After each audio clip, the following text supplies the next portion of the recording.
soma e multiplicação. Mais especificamente, você entender a multiplicação como uma soma, como somas sucessivas, certo? Então, aqui na primeira questão você tem o seguinte: represente cada adição como uma multiplicação.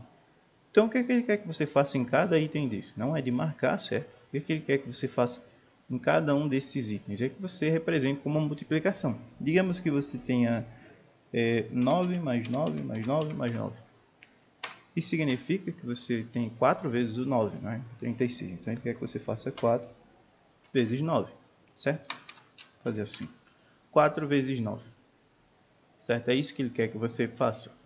Que você represente como uma multiplicação as somas que você tem lá. Ah, mas eu tenho duas letras lá sendo somadas, por exemplo, ou 3. Você tem F mais F mais F. Isso é 3 vezes F, certo? O que você vai fazer nessa primeira questão, então, é somente escrever cada soma sucessiva como multiplicação. Segunda questão. Observe a figura abaixo. Considerando essa figura, escreva a adição de 4 parcelas iguais que fornece o número de quadradinhos. Então, você observa que esse retângulo ele é formado por outros retângulos menores, não é?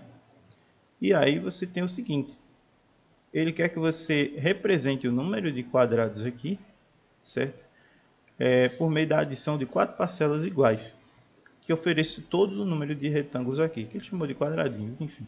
Vamos considerar que são quadrados. Então, você tem 4 parcelas. 4 parcelas, você vê aqui que você tem 4 linhas, todas com a mesma quantidade. Quantos quadrados aparecem em cada linha dessa? Então, você vai fazer a soma deles 4 vezes seguidas. Esse, mais isso, mais isso, mais isso. Certo? A letra B é a mesma ideia, só que aí ele vai olhar para as colunas. Você vai fazer uma soma de 7 parcelas todas iguais justamente à quantidade de quadrados que tem em cada coluna. E na letra C você vai representar a quantidade de quadrados como uma multiplicação. Ora, você já sabe que se você tem 4 linhas e você tem 7 colunas, então você já tem a quantidade dos termos que você vai multiplicar aqui, certo? Terceira questão. Calculando mentalmente. 5 vezes 10, 32 vezes 100, 74 vezes 1000 e 42 vezes 10.000. Ele quer que você faça o seguinte: você coloca o resultado aqui sem precisar fazer a conta. O que você tem que observar é que quando você multiplica um determinado número por algum número que termina com zeros, principalmente potências de 10, 10, 100, 1000, 10.000, o que você vai fazer é reescrever o número com a quantidade de zeros que ele tem.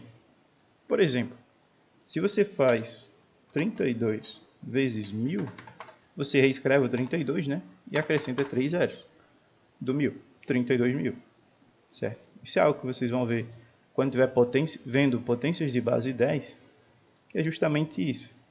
O número, a quantidade de zeros que ele termina, diz exatamente quantas vezes ele é multiplicado por 10, certo? Por exemplo, 3.700 é o mesmo que 37 vezes 100. Então é isso que você vai fazer em cada um desses itens aqui. Quarta questão. Rafael lança um dado e uma moeda ao mesmo tempo e observa as faces voltadas para cima.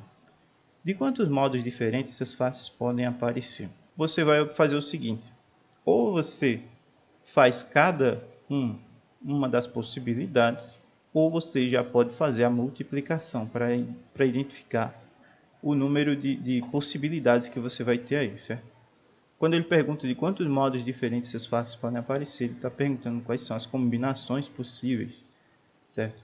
Você tem 6 faces no dado e você tem 2 faces na moeda, né? Cara ou coroa. E aí, você vai descobrir por meio de uma multiplicação quantas possibilidades você tem, quantas combinações diferentes você vai ter aí entre a face do dado e a face da moeda. Por exemplo, o dado saiu 2 e a moeda saiu cara.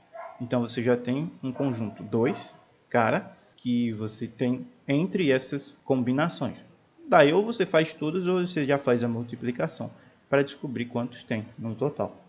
E na quinta e última questão, você tem o seguinte: de quantas maneiras posso calçar meus pés tendo 3 pares de tênis e 5 pares de meias diferentes? Então aqui são as combinações também que você pode fazer entre os pares de tênis, certo? E os 5 pares de meia. Você tem 3 pares de tênis e 5 pares de meias. Claro que aqui ele está falando em par, então ele não está falando em, por exemplo, você combinar um pé vermelho com um pé azul. Ele está falando do par, certo? Então, se você tem 3 pares, sei lá, um vermelho, um verde e um amarelo, e 5 meias de cores diferentes, quais são as possibilidades que você tem de calçar eles de maneiras diferentes? Sei lá, o sapato azul com a meia vermelha. Com isso eu finalizo a explicação. Espero que vocês tenham compreendido e até a próxima.